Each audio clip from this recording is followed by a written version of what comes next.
आज आहे ना श्रीरामपूरला चाललोय आम्ही. तर कसे आहात तुम्ही? मी गॅरेजला जातोय. गेल्या गेल्या डिस्कवर खोलायला आली, मग काय टप टप खोडली. आता ना मटेरियल आणायला जायचं आपल्या श्रीरामपूरला. गणभाऊला केला टाटा, पेट्रोल टाकलं आणि निघालो श्रीरामपूरला. बेलापूरची नदी आहे बरं का, एकदम भारी. बेलापूरचे भजे खाल्ले, निघालो परत श्रीरामपूरला.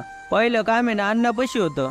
हे कुत्र काय इकडून तिकडून चक्रा मारतं काय नव्हतं. त्याची आई तर निवांत झोपली. मग आलो आम्ही राजेंद्रवालीची, तर मटेरियल घेतलं. परत आलो अण्णांनी काय नवीन मशीन घेतलंय. म्हटलं किती रुपयाला घेतलंय अण्णा बोलले हो लाखात आहे, 15 लाखाचं आहे डायरेक्ट. मग आलो आम्ही शुभवालीची, तर मटेरियल घेतलं. टप टप निघालो परत अण्णाघर. कुत्री काय बिंगू राहिली काय नको. अण्णा बोलले की 1-1.5 तास लागन भाऊ. आमचं मग काय मग भाऊ आता ही मग काय इकडून एक आला भाऊ.